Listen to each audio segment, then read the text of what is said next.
Hello, all. Welcome back. It's been a while. Ben should be joining us any minute now. It's been a long while. It's been, I think, 4 months.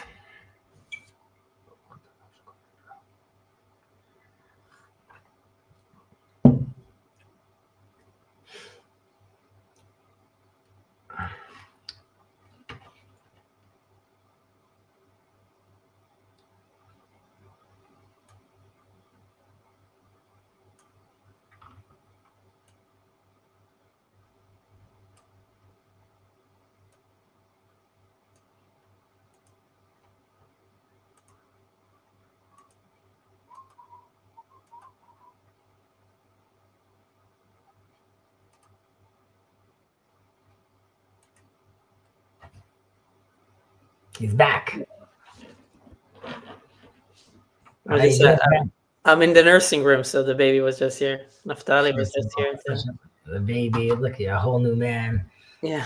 How are you doing, man? Good. I'm doing good. Yeah, it's been a ride, but it's very nice. What an amazing bracha, blessing, and wow, a huge responsibility, huge opportunity, huge adventure, really a gift that God gives us. So I'm very, very excited for you. Thank you. Appreciate it. Give us some advice, something. What's some your advice? Learning. They grow up very, very quickly. Cuddle with them and hold them. Okay, because eventually when they get old enough, they're going to tell you, no, don't do that. Cuddle me, yeah. Be patient. And realize that, again, it's another example and an opportunity for us to process of making room for others and for another, and allowing them to grow in this mini world you create for them. And very much like God retracted and allowed us to experience his place. And sometimes we fall and sometimes we stumble, and that doesn't mean we're not watching from the side. That means we allow our kids to also experience what life is like. And we give them obviously rules and guidelines that we it takes a while for wisdom to kick in, but it's a huge opportunity. And hopefully not only will it allow you to be a better father, but it will also strengthen your relationship with our Father, the Master of the universe, and realize and appreciate the beautiful gift of life that he's given us. But the main advice is to just be patient and cuddle. Patient and cuddle. It's exactly. Pretty good. I'm a strict dad, but I cuddle. I'm a big cuddler too. Kalichos verach lirtzot, which I'm sure we'll discuss. Okay, so we're back at it after a little break, and we were going through the Rambam, Maimonides, and we finished chapter 3 and we were going into chapter 4. However, since it's been quite a long break, we thought, as we usually do, we do this recap, but we said we'll just do again a recap of chapter 3, and then we'll move into chapter 4, which is a longer chapter, so it'll probably be broken up over like a few classes. But regardless, this is very, very exciting. I was just going to ask before we move forward. I know you're still learning with Jacob, but do you have your other chavrutot? They're still working. They're still moving. Yeah. I kind of, I did. I have chavruta with Jacob. I have chavruta with people here. I have chavruta with friends in Israel. And now we're doing the Tanya too. You're doing Tanya again? Doing Tanya again with them. Very, very nice. Very exciting also. Hafochba. You have to keep on. Yeah. And I did Mesilat Yesharim with them before, so now you're doing it again with Jacob. Oh, so fantastic. Okay, that's amazing. That's amazing. All right, do you want to share the document that I sent you, the AI summary? Just give me a second. No problem.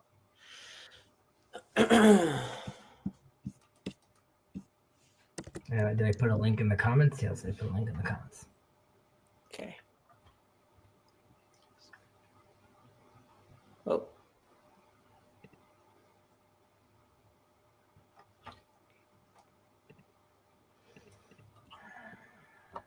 Okay. Chapter 3. Chapter 3. Take it away. Okay, so do we want to read the? Let me read this thing. Yeah. Sorry.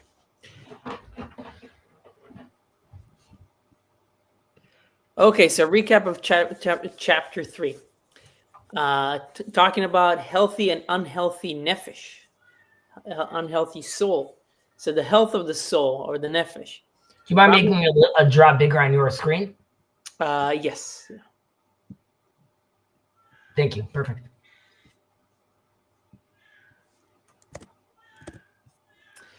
Rambam compares the soul's health to physical health.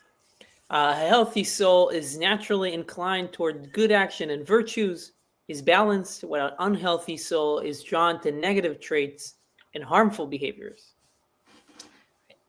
You have to also remember the context of the Rambam being a physician as well. He's many times going to attribute things to the science that he's most familiar with as well.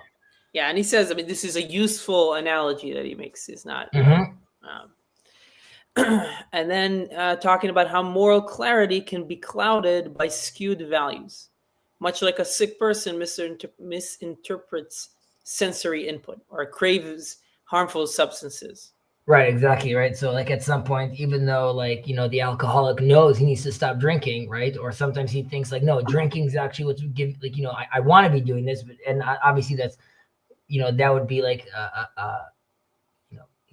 we spoke about this, if I remember correctly, sort of about also someone's ego, which is he lives in this echo chamber and he's also only thinking about himself, and that's why he never hears anyone else challenge his ideas, and he's walking around living in a mistaken world, so to speak. Right. Yeah. And I mean, we read also, if I bring the Mesilat Yesharim into it also talks about the blind person, right? Walking and you don't know, you're both in the dark and you cannot see the goal where you're going. And also you might be blind to other people trying to lead you towards somewhere. So it's kind of you're in double jeopardy a little bit. I completely agree with you. Okay, so what are the symptoms of an unhealthy nefesh, unhealthy soul? People can deceive themselves into believing harmful actions are good, often due to unchecked egos or lack of external moral guidance. Right, as we were mentioning. Right, we spoke about this. I remember Rav Kook also talks about this. Again, whether we bring in the Ramchal or Rav Kook to soften the Rambam, it's always fine, even though we're doing a Rambam stream.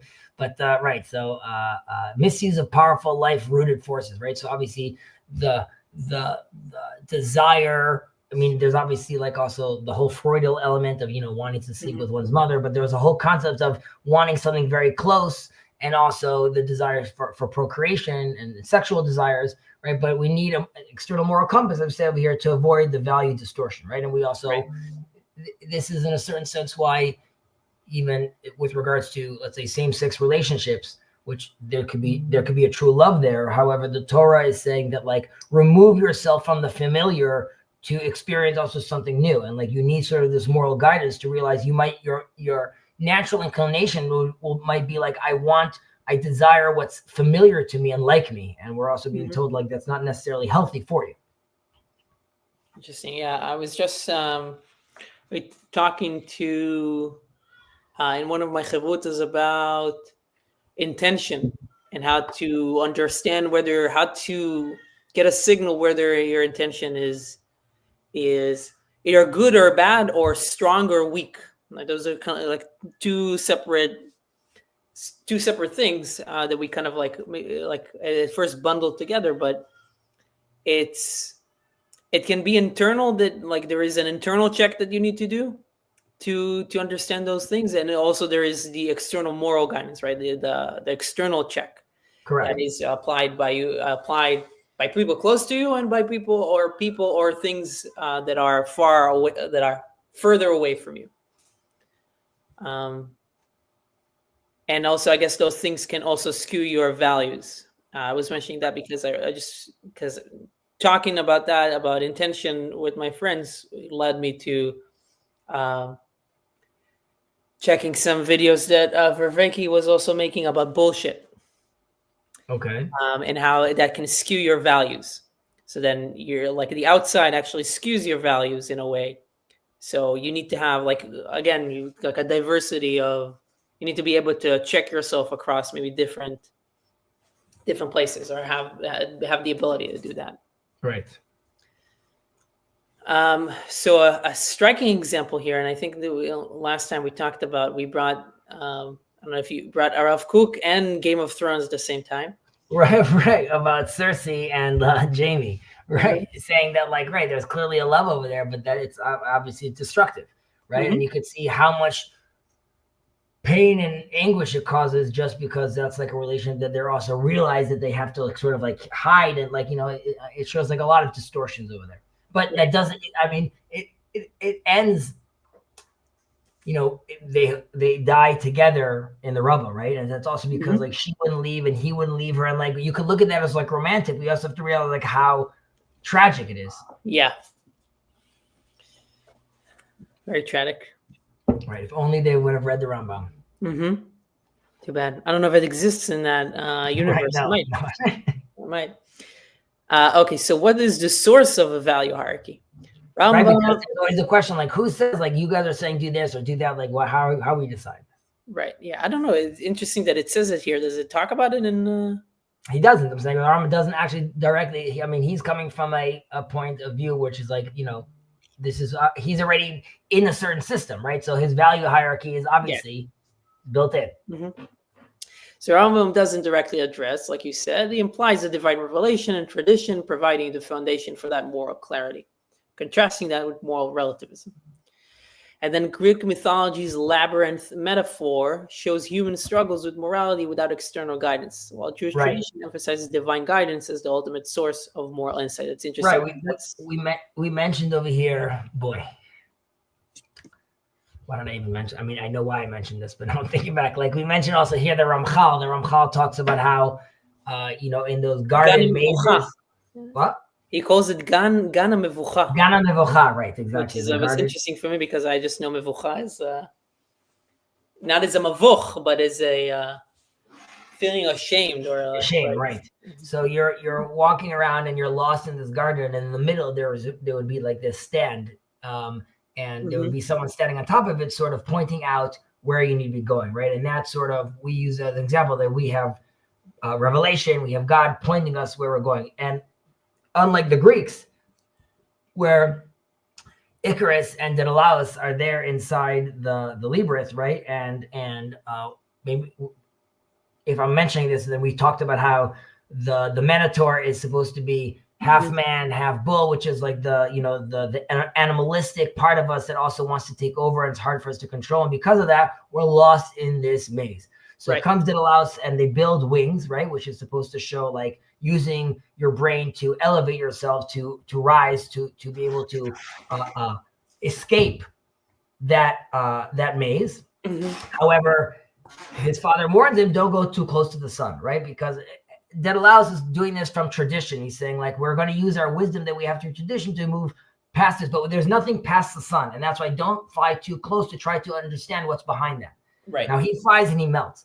However, we have in our tradition, God also talks about how he brings us on the eagle's wings, right? And he's taking us to like as high as we can go. And ultimately we know the source behind the sun, ultimately, because that's God. And that goes back to the guy standing in the garden, right? So because we have that connection to this person, he's pointing out where we need to go. If that's what I said on the previous video, or if I misquoted myself, please let me know. Yeah. Cool. So next, to 3 spiritual states of illness. You have the first one, which is aware and active. So a person or the soul recognizes moral flaws and seeks improvement. Right. So you realize I got to do something. I'm going to go straight to the doctor, right? Go get your meds. The second state is you are unaware and you're passive, blind to your faults, and mistakenly believe that harmful actions are good, right? So eating, Rambam has dramatic examples like eating coal or dust. Right. But it could be other things like, something very fatty where, you have a problem. Eating in general is always something the Rambam goes to because like I'm consuming and I'm bringing something into me, right? That could be true to like many of the values or other stuff that I'm sort of consuming, but food is like a very visceral example of that. Right. And the third state is that you are aware but inactive. So you acknowledge the moral issues, but you refuse to change, which reflects a willful rejection of growth. Right, which also ultimately ends in devastation usually, right? Like someone that really does not want to change. Right. And here talks about each state has its consequences, with either spiritual stagnation or death being an ultimate result. Death in question mark. Yeah, because if can you scroll down for a second? Do we talk about over here about the tzaddikim? Oh, here there's the eagle wings. Okay, it's there. Yeah, the resurrection of the metaphor. So dead, right? The dead being like it can actually lead to death, or it can mean like your life you're not experiencing, it's not being experienced properly, and then yes, you're sort of like a shell of a man basically because like you're not participating in life properly. Okay. Well, we later on we expand on that a little. All right, so go ahead. So the role of guidance. Rambam emphasizes seeking wisdom from moral authorities, just like when you consult a doctor for physical health. Just kept on plugging himself. Yeah. And if you need somebody, exactly. Yeah. Everyone would like roll their eyes. They're like, yeah, we know, we get it. You're the doctor. Go on. I cover most insurance providers. right. Solomon. Shlomo's Proverbs. Mishlei highlights the importance of heeding advice from the wise to navigate moral uncertainty and avoid self-deception. Right. And we say obviously, and I mean, it's coming from Solomon, who is the wisest of all men, right? But yet he also understands that even the wisest of all men still seeks advice. Right. So then he brings revelation, talks about revelation as a guiding force, right? Right, because that obviously we're saying that's the source of his moral hierarchy. That's the guy in the garden. That's the guy that's helping us ultimately. Right. So that's and then he talks about kind of like what you used in your metaphor, exactly what you used in your metaphor with the being able to see what's behind your moral compass, I guess you would call it. Right. Icarus wings symbolizing. Okay, nice. Resurrection is a metaphor. Rambam likens spiritual renewal to resurrection, where repentance revives the morally dead. Like AI, like I would never use lichens, but here it is. Lichens. Rambam likens spiritual renewal to resurrection, where repentance revives the morally dead. Right. It's talks about how the righteous are in the grave, but their lips are still moving when you're learning their Torah, because by doing that, you're showing how their life force is still alive. And on the other hand, right, like the person that's like we said earlier is actually he reviving the dead, the quote unquote the miracles they were doing was actually going to people and showing them, like filling them with purpose again, filling them with meaning again, and feeling they have a second life. And while that is, on the physical sense, the person might be alive. Right, on a spiritual sense, he was dead, and I would even say that there could be even be a physical correlation to this as well, right? Which is like I'm saying, suddenly finding a meaning in life could give you vigor, could make you more healthy, potentially could like give you longevity. So like there could also be practical implications to this aside from the spiritual implications. Right. Interesting. I'll read the summary here. The chapter highlights the importance of aligning one's value with divine principle and seeking guidance from tradition and wise counsel from external sources to maintain spiritual health. It warns against the danger of self-deception and emphasizes striving for moral growth as a continuous human endeavor. I feel like that's going to be like a lot of the AIs, like summary of each of Rambam's. Yeah. But all good. Okay, that was great. Do you feel like you are locked back in? Yeah, and I reviewed the content. I did a review, a chazara, Oh, nice. which is I could, so it was still fresh in my mind. It's interesting to see, like, I mean, the style that we use and that you use, it's like we spend an hour on and we can probably spend more on a chapter, but it's like really concise. Like when I read them back, I'm like, wow, we spent like a whole hour just on like Hour on these it. 3 lines. Yeah, but I'm Because you saying, can unpack so much, it's obviously. I'm just. right, I mean, but that's the beauty of Torah, obviously, because like there's so much there, right? Yep. There's Rav Sherlow would tell the students of his the parents of his students in his yeshiva, he tell them the Torah is called the ocean of Torah, Yam Shel Torah. He's like, while your kids are here, please let them drown. Let them just be fully immersed. Like, don't have me they're calling home to, every day, every week to come for Shabbat. Like, let them fully be immersed in the multiple layers that there are in these things. So may we, may we tread carefully because we're learning Torah, right? We shouldn't say mutar asur ve'asur mutar. We shouldn't make mistakes, but we should, it's enjoyable swimming together with you. Right. So let's move on to 4. You want to put it up? Mm-hmm. Yeah, I'm preparing it. Here we go. Let's see.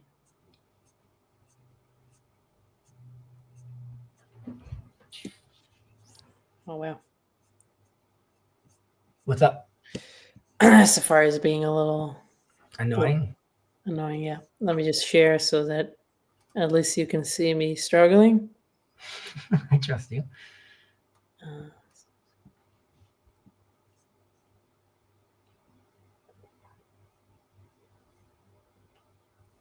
Maybe once you did it on the Chabad channel, on the Chabad website once. Oh, Pirkei Avot. Maybe that was Pirkei Avot. If it doesn't, yeah, it was Pirkei Avot, but if it doesn't work, then we can switch there, but it might be okay.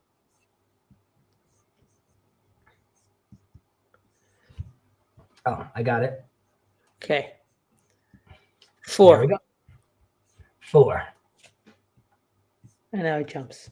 Here we go. Nice. Okay, 4. Do we want to go with the Hebrew first? I'll read the Hebrew. You can go for it. פרק רביעי ברפואת חולי הנפש. המעשים הטובים הם המעשים השווים, הממוצעים בין שתי קצוות ששתיהן רע. האחת מהן תופסת והשנית חסרון. והמעלות הן תכונות נפשיות וקניינים ממוצעים בין שני תכונות רעות. האחת מהן יתרה והאחת חסרה. מן התכונות האלה התחייבו הפעולות ההן. והמשל בו הזהירות, שהיא מידה ממוצעת בין רוב התאווה ובין היעדר הרגש ההנאה. הזהירות היא מופעלת מהפעולות הטובות, ותכונות הנפש אשר תחביב ממנה הזהירות היא מעלת המידות, אבל רוב התאווה הוא הקצה הראשון, והיעדר הרגש ההנאה לגמרי הוא הקצה האחרון, ושניהן רע גמור. ושתי תכונות הנפש אשר מהן יתחייב רוב התאווה, והיא התכונה היתרה, והיעדר ההרגשה, והיא התכונה החסרה. שתיהן יחד פחיתויות מפחיתויות המידות. Okay. Take it away. Concerning the cure of the diseases of the soul.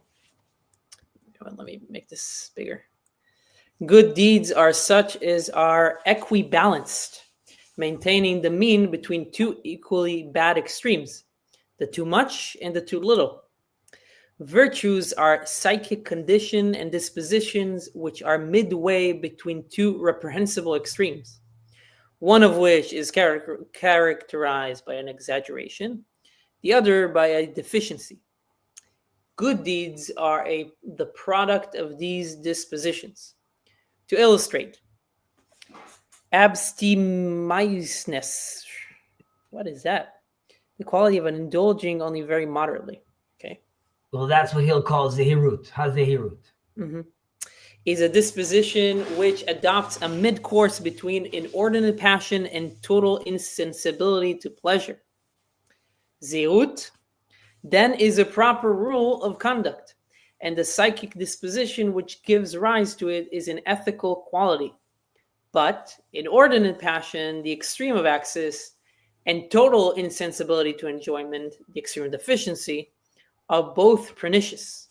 The psychic dispositions from which these two extremes, inordinate passion and insensibility, result, the one being an exaggeration and the other a deficiency, are alike classed among moral imperfections.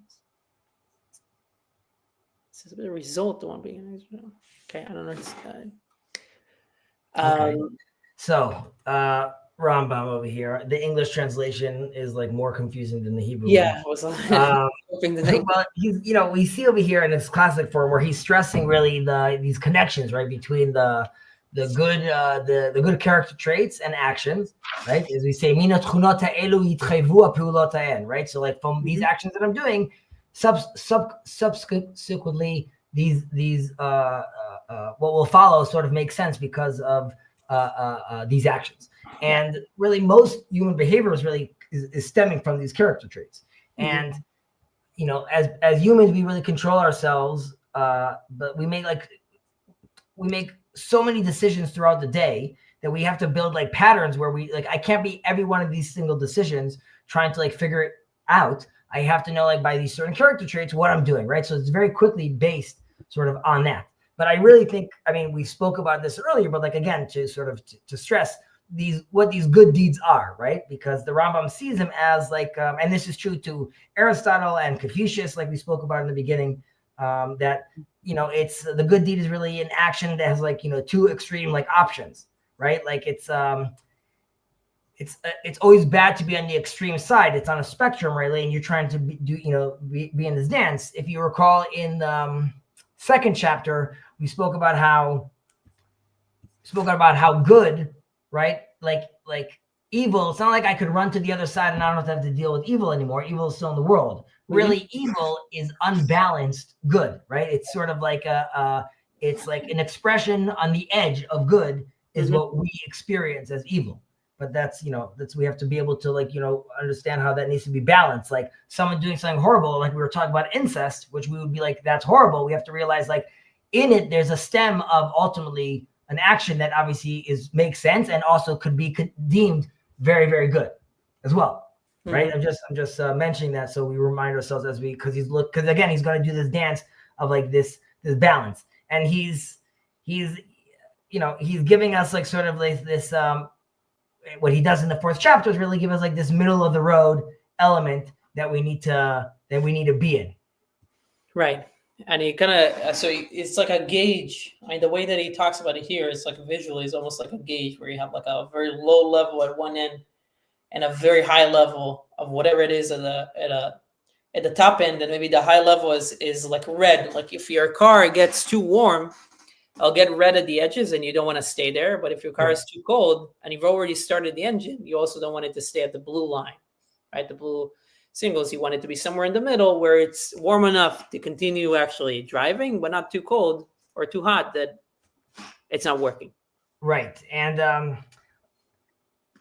but by the way, you just have to also remind ourselves that when we're reading this, we're trying to read from the Rambam. It's Greek terms that are translated to Arabic and then to Hebrew, right? So there's multiple levels of compression over here. Now, just as far as the Zehirut, what that strange word we looked at is really, it's really talking about that balanced and measured approach, even in pleasure, right? And he's saying Sheshnehem Ragamur, right? They're both evil or they're both bad. Like we have to realize we should get what we need, right? Not necessarily what we want to get from things. And also on the flip side, and he's gonna, I'm sure, go into this, but I could decide I need nothing. I don't have to take care of my clothing. I don't have to take care of myself at all. And then you're like, no, now you're disrespecting yourself. And again, you've gone too far, right? You can't function, or the motor version you gave, my car can't drive right now. So let's continue. So, okay. So we're talking about zirut here. Right, exactly. I said that's a malot amadot of rova tava ukatzer rishon ve'ader regesh. Someone that doesn't like enjoy anything, right? Someone that only wants and he just wants pleasure all the time, to someone that is completely numb, right? So, like a perfect example. And you talk again, like we talked about. It's the tchuna yetera, which is like, you have an access of it. Ve'ader haragasha, and like not having feeling is like the lacking. Tchuna chasera. And shtehen pritot mufritot midot, right? So they, how does it say? They cause for a deficiency and imperfections. Okay, so let's continue. וכן הנדיבות ממוצע בין החילוט והפיזור והגבורה ממוצעת בין המסירה לסכנות ובין רך הלבב. והסלסול, right? So like an aesthetic. I wonder how they translate there. So we'll see. ממוצע בין התנסות ובין הנבלה. ופירוש הסלסול הוא מי שמתכבד כראוי ואינו מתנבל בדבר. וההתנסות היא שיתכבד האדם יותר מן הראוי לו, והנבלה ידועה. והיא שיעשה אדם מעשים בלתי הוגנים שיש בהם חיתות הרבה וחרפה. והנחת ממוצעת בין הקטרוג והקטרנות, בין רכות הטבע, מה שקוראים בלעז מולדה, והוא מי שבלא דיבור ובלא מעשה לכבדות טבעו וקור מזגו. והוא כנגד הקטרוג שיבוא מחידוד טבעו וחום מזגו. והענווה ממוצעת בין הגאווה ובין השפלות רוח. וההסתפקות ממוצעת בין אהבת הממון ובין העצלות. וההסתפקות, yes. וטוב לב ממוצע בין הנבלה, again we're mentioning נבלה here again, but it's in a different context, but in a different, they're using the word differently, ויתרון טוב הלבב. An axis of טוב לב, of kindness, of good-heartedness. מפני שאין למידות האלה שם ידוע בלשונות, צריך לפרש עליהם, ומה שרוצים הפילוסופים, לב טוב קוראים מי שכל כוונתו להיטיב לבני אדם בגופו ועצתו ובממונו בכל יכולתו, בלי שישיגהו נזק או ביזיון. והוא שעושה דברים הנזכרים בלב טוב, ואפילו אם ישיגהו בזה נזק גדול או ביזיון או טורח רע והפסד מרובה, והוא הקצה הראשון. והסבלנות ממוצע בין הכעס והיעדר הרגשת חרפה ובוז, ובושת פנים ממוצעת בין העזות והביישנות. פירוש נראה לי מדברי רבנותינו זיכרונם לברכה, שהביישן הוא אצלם מי שיש לו רוב בושת. ובושת פנים, בושת is an interesting term, we'll get into that, the word, where it comes from, היא הממוצעת, ממאמרם לא הביישן למד, as we learned in Aspects of Our Father, ולא אמרו אין בושת פנים למד, ואמרו בושת פנים לגן עדן. It's also very good because it says, טוב, לא יתבושת שלו, טוב, we'll get there, ולא אמרו הביישן, ולזה סדרתם כך. וכך שאר המידות יצטרכו על כל פנים לשמות מונחים, להם מהסכמה שיהיו העניינים מובנים. Okay, so you're going to translate this in English, which I think anyone watching this will, will see that there's like obviously a pattern over here. It's actually an interesting list over here, and then we'll like sort of we'll get into them. Cool. So take it away. Likewise, liberality is the mean between sordidness and extravagance. Liberality. That's what it calls nedivut. Okay. Liberality, yeah, like how we translate. Nedivut is be kind with your belongings or something. I don't know. With your money, I guess. Yeah, I hear that. Okay, more practical. So that is liberality is the mean between sordidness and extravagance. Courage is between recklessness and cowardice. Dignity is between haughtiness and loutishness. Wait, what is it called, dignity over here? Dignity between haughtiness and... No, but is... no. I'm with you. Okay, go on. Loutlessness. Humility is between arrogance and self-abasement. Contentness, being content, between avarice and slothful indifference. And magnificence is between meanness and profusion. And a note here, since definite terms do not exist in our language with which to express these latter qualities,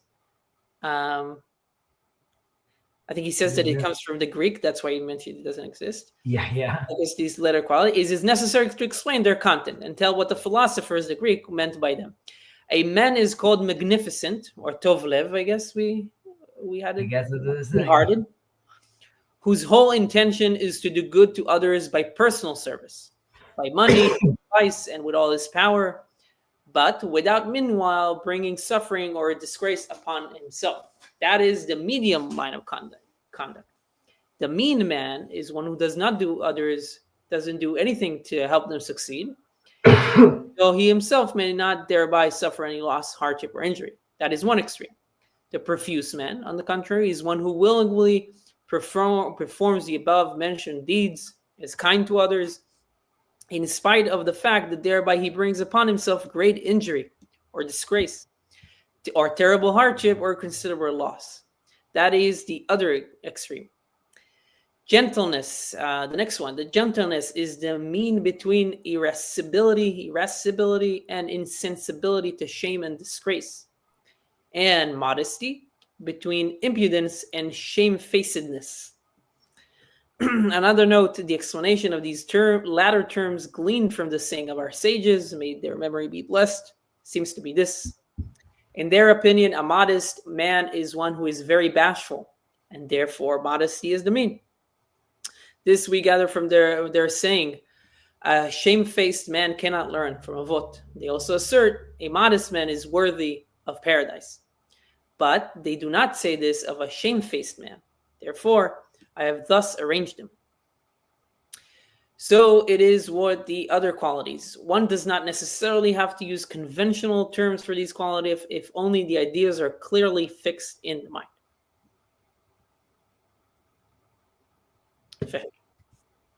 Can you scroll up for a second? Of course. 1 second. So the Neut is the Can you scroll up a little more? Sorry. Left toe left. Okay, magnificent. Okay, so there's a lot over here, as we just said. What did he call nedivut? Liberality. Right. So we said that's like, sort of self-explanatory, but like sort of being like cheap or spending, or be frugal or spending on oneself. The gvura, the courage, and the fact that it says racha levav, right? That's connecting to what we have in the Torah about going out to war when they're asking me racha levav, right? Don't go out to war. And Rabbi Akiva talks about how his explanation is someone that can't function or can't get the job done because he's too nervous. He feels like the sword is out. I think he says, right. He's nervous about that. Mm-hmm. So on the flip side, you could have someone that is fully willing, doesn't take true life very seriously, and is willing to sacrifice himself or endanger himself. I was challenging my brother when his 15-year-old son went skydiving, and I was saying, there's probably like a halachic, problem with that. How can you explain that being allowed, sort of with like Torah values, one to like jump out for the thrill and risk one's life, right? I would say that probably one needs to take that into consideration next time they want to jump out of a plane. Yeah. How do they interpret silsul? Loutishness, haughtiness, and silsul. Well, it's after nedivut, right? No.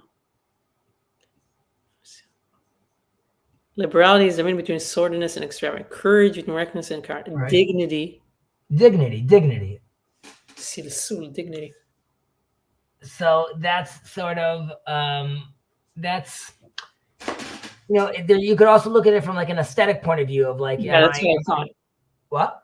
That's what I thought. First. Yeah, sort of being like, sort of also meselsel b'se'aro in a certain sense, but it's also which is like, well, it's akin to a few people, but you could decide to, like the high priest, realize that you still have to have decked out with gemstones and gold, and there's a sense of that, but there's another level where where, doing that in the wrong place could be considered like who do you think you are, sort of only buying like brand names and things like that. Mm-hmm. On the other hand, walking to see the king, why are your shoes ripped? Why is your hair messy? There's another sense where you need to look also presentable. And there too, obviously we have that balance. The nachat, right? Which is like basically like, you basically need to be chill ultimately, realize you have to be like that balance of not taking things, not taking them too seriously, but not to be overcome and bothered by these things ultimately, or like, not being so sensitive to everything happening in the world. Like, right, if like someone's beeping or there's too much traffic and this is like, shaking your whole foundation, it's obviously a problem. You should be a nachat. I joke around with Jacob, which is divrei chachamim benachat ishmeim, right? The words of the wise are heard when you're speaking in a very chill and sort of soothing and relaxed and grounded manner. The anava, right? The humility, like we said, even though not ironically, but the Rambam contradicts himself. I think we mentioned this in one of the other chapters, which is in Hilchot Deot. He talks about how you should have, like, even though it's the middle of the road, right? When it comes to being humble, you should pick an extreme, right? Yeah. And Rav Shirky is always trying to find like the synthesis, also saying that Rambam's not contradicting himself. Rather, he's in one place he's speaking about from an internal point of view. We should realize that we're nothing compared to God, right? So you should have your ego. You should like nullify yourself in a certain level, right? So God could fill you, like what we talked about. Moses, that God was speaking through his throat. Right. So one version looks at that. By one version of the Rambam says he fully nullifies himself. He's being the extreme humble person. So there's room for God to fill him in, right? Because he realized his position. And the flip side is Moses was so confident in himself, as in the healthy amount of ego, which allowed him then to speak confidently the word of God. Right. So there's another sense which on the external level, you should have self-respect and be balanced, right? So you could say the Rambam again is not contradicting himself, but rather, these are two sides of a different coin, or two levels of interpretation. But others could obviously feel free to disagree with that interpretation. Does it speak to this paradox? I mean, maybe, I don't know if it's the same thing or if it's different between, in a sense, you need to use your free will. If the idea is to make your will his will, right? Which you learned in Pirkei Avot, available on all streaming services. Right. If that's the idea, then you kind of need to use your own free will to nullify your free will, in a sense, right? Because you're saying, I want to use my free will and my ambition, my motivation to do his will. And by that, if I'm doing his will, then it's in a sense, I have no free will because I'm just doing his will. So I don't know. We spoke about this in CBAX. We're very happy you're here. And I hope you and the family are doing well. We spoke about this in, there's Koniko ergo sum, right? I think, therefore I am, right? Which is like sort of this attitude of like me already as the thinking person and free to quote unquote be free will and think the way I want around the world. And we spoke about how in Judaism, we wake up in the morning and the first thing we say is modeh ani, right? Thankful am I. But it starts, the I is at the end, because the second we realize our consciousness, which includes the free will, there's also, we choose to then look at the world and see like how great it is, right? When God tells Job, where were you when I created the universe, right? Like we realize how small we are, and that sort of humbles us immediately. And the first thing we say is we're using our free will to first say, thank you, right? I immediately have created a space for you because I realize how amazing it is that you've created a space for me to even be conscious of your gift, right? So that it's the same concept, it's just flipped on its head. And that's why we start with thanks. Make sense? Does. Where were we on our list? We did nachat, we did anava. We keep on scrolling down.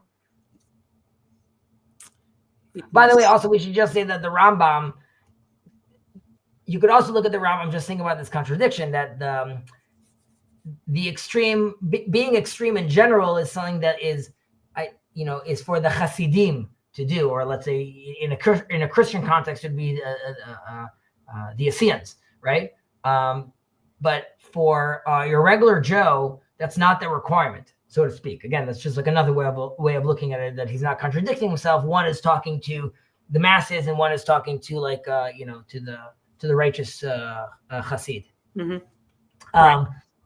We were at the English and the Hebrew don't necessarily come at the same. Right.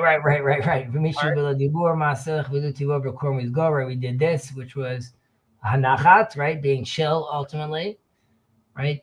It says over here, Shalom Dibur. We said, don't let these things lose. The core means go, lose your cool over here, right? Let's scroll down. Right, Anava we spoke about. Vahistapkut. What is that? What is it in English? Being content. Yeah. Right. So that is Ezel Ashir Samach Bechako. Who is happy? Someone that's happy with his. Who is the one who is happy? One who's happy with his lot. Right. Being happy with your place. That doesn't mean that you should lose a desire to try to succeed in life. Right. But it just means to realize, to not be looking, looking at the garden's grass. Right. The grass is greener. Understanding to be content with what you have, and just in general of Gamzula Tova. Right. Realizing that this is also for the good, right? Realizing that there's like a lot of things over there that are unfolding that we don't necessarily see, and we think they're bad. But like Joseph, ultimately, God's actions are for the good, right? Now this Tuv Lev, which they call magnificence. I don't know. I think like a kind heart is a kind heart. I don't know. Magnificence sounds like weird to me. Yeah, I mean, kind-hearted sounds right, because the way that he explains it about how the philosophers explain it sounds like a kind-hearted person. Like, you do things to others to make them feel good, or however it explains it. It sounds like a kind-hearted person or a good-hearted person. Right. So obviously the nevela, the flip side of that, like the extreme of that would be someone that's like fully, self-absorbed, self-interest, ego attitudes, right? Which ultimately lead to moral decay, right? Or the age of decay, as Paul Vanderklay likes to talk about. On the other hand, right, the taron tova levav, right, the access of over selflessness, so to speak, right, allowing yourself to fully lose yourself into someone else. Obviously, too, that's a problem as well. We should note that, like, I don't think the Rambam did this purposely, but you never know. But it is interesting that these 7 traits, sort of 7. Do we have 7? Right? Yeah. Here? Okay. It's you could connect these, and it's sort of a loose comparison. It's something my mother actually would say once, or I heard her say once in a class she was giving her students, that like there's these 7 biblical characters that relate to this, right? In the Nedivut, you have like with Abraham, obviously, who's like, acts of kindness and hospitality. And in Nachat, you have Aaron, right? Ohev Shalom, V'Rodef Shalom, Aaron, who was always wanting peace. What do we have? We have Gvura, right? Being courageous, is obviously with Isaac, who's willing to, be sacrificed as well. And we had the Nachat, we said, which is Aaron. We had Anava, right? The humility, which is Moses, right? No one is more humble than Moses. And we have the contentment, which is sort of Joseph, right? Which figured out how to manage and figure out sort of also all the finances from a certain perspective in Egypt. Again, I remember it being like sort of a stretch on that one when my mom said that. And Tov Lev, the kindness of the heart, was King David. Also, which is also interesting to look at. I think we went through all of them. So, you could always see these comparisons that the Torah is doing, or like, again, multiple levels of this analysis that they do. But we also had, let's continue going down. Sorry. Right. Zayon. Okay. Right. He's letting himself get destroyed or losing a lot of money. Okay, we did this. Savlanut, or we didn't do Savlanut. So, right, Savlanut. Savlanut is right. Gentleness, the way they call it here, I think. What do they call it? Gentleness. Patience. But it's more than just patience, right? It's really like balancing like anger and like being tolerant for the other, right? Also, again, in the Hilchot Deot, Rambam, there also, he really emphasizes, he's very intense also on anger, but he emphasizes how crucial it really is to have like that balance, and like losing your temper prohibits, it's like a prophecy blocker, basically. You can't get to the place. I mean, there's qualifications to get to achieve prophecy or to experience prophecy, but anger is an inhibitor. And we should realize that. And I always try to learn from that as well, because I unfortunately, the world is upsetting, and I sometimes lose my temper. Okay, let's continue. What do we have after that? We had the Boshet Panim, I think. Boshet Panim. Right, and I was saying Boshet Panim, which they call shamefulness. Shamefacedness. Shamefacedness. Well, I guess because it's the Panim as well, right? So this is also, this is sort of like azut, like excessive boldness, and there's also like this, complete withdrawal from the world, right? And we also have to be aware how our actions really impact someone else. Like the way we act in a whole conversation, even, which I enjoy in this little corner, where people are generally careful from, like a big personality could completely, take over.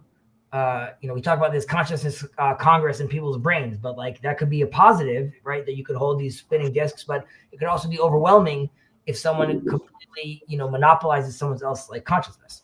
But there's just a small note, just so that we notice, is that the way that it's the Rambam in the Hebrew, or the translation in the Hebrew, the way it says that Boshet Panim is the mean between impudence and baishanut, being shameful or ashamed.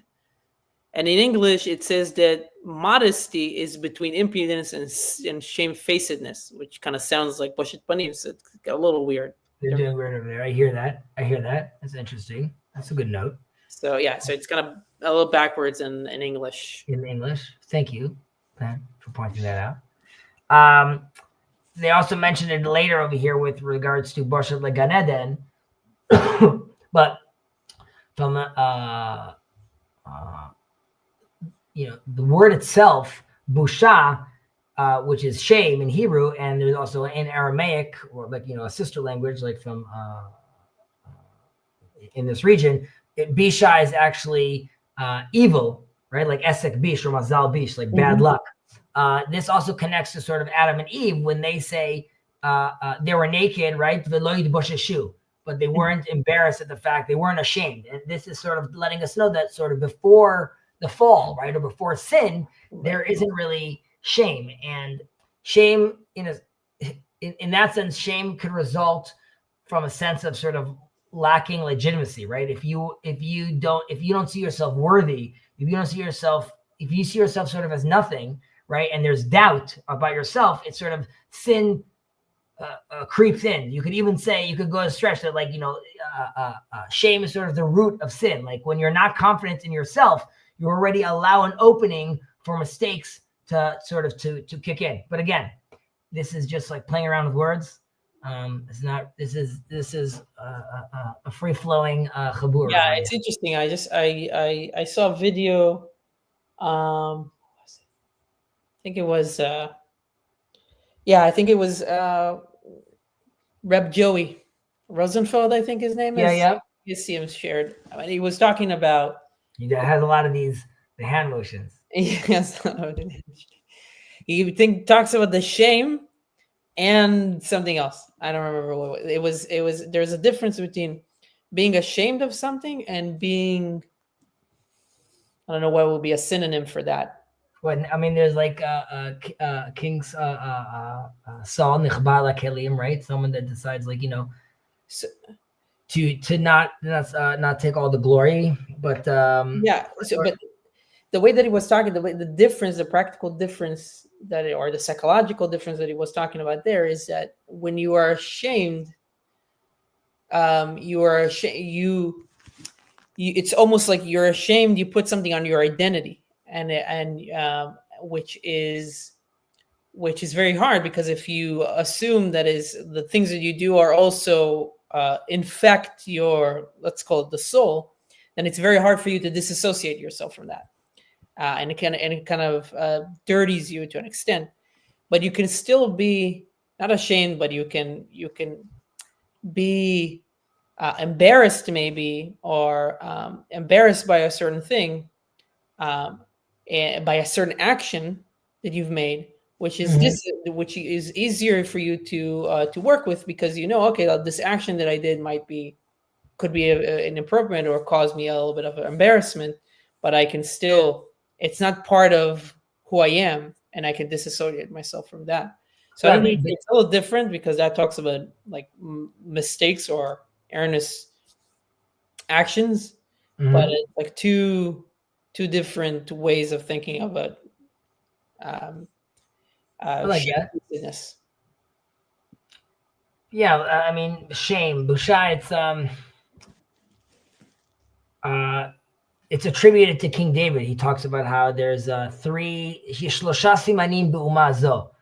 these three quality trait identifiers in the nation of Israel, which is baishanut, right, or like shamefulness, or this bashfulness, and rachmanim, and gomlei chasadim, right? So as we said, like in the ethics of our father, lo habaishan lamed, right? So one, it could really hinder one's experience from learning, right? If I'm not to learn properly, you need to expose your own ideas, and that requires exposing oneself. And if you think you're unworthy, then you're not going to let that happen. You're not actually going to learn properly, obviously. So, but with regard to these traits, also even in Rahmanim, right? Like you could be, you don't have to get political, but like there's a whole sense of like if you're too merciful, right? Our Christian brothers would have a harder time with this, right? But like sometimes turning the other cheek could also be like a problem if it's on extreme. And same thing like with the gomlei chasadim, right?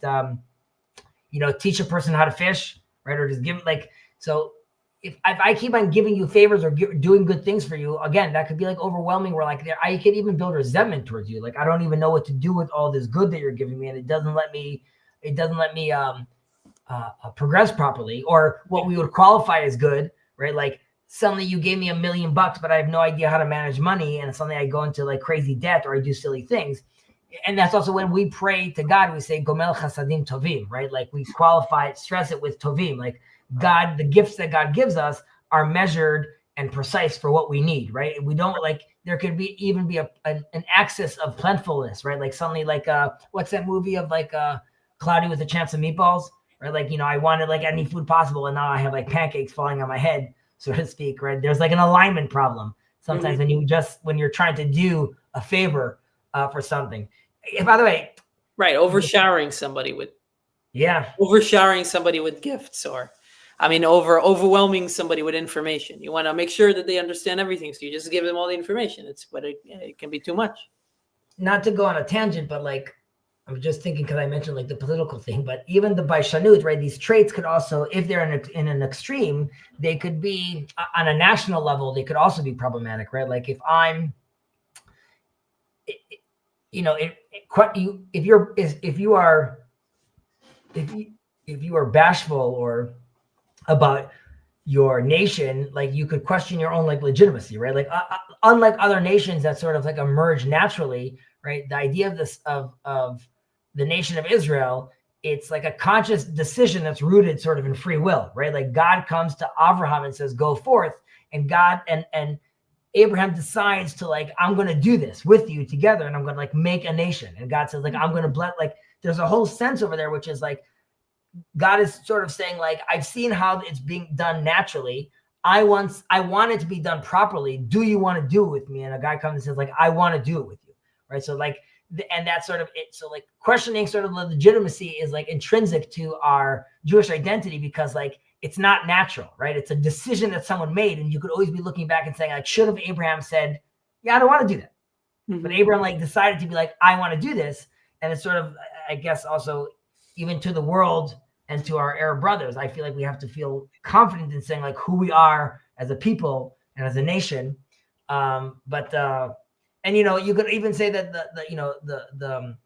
the the Torah gives us even commandments to let us sort of counterbalance these things, right? Like being too bashful, and then there's like the destruction of Amalek, or Lotu Guru, right? Not taking like advice or be influenced from other people. Yet we also have like very opinionated. So there's like a whole sense where like the Torah itself balances these traits from us. But we've gone astray, and we ended at an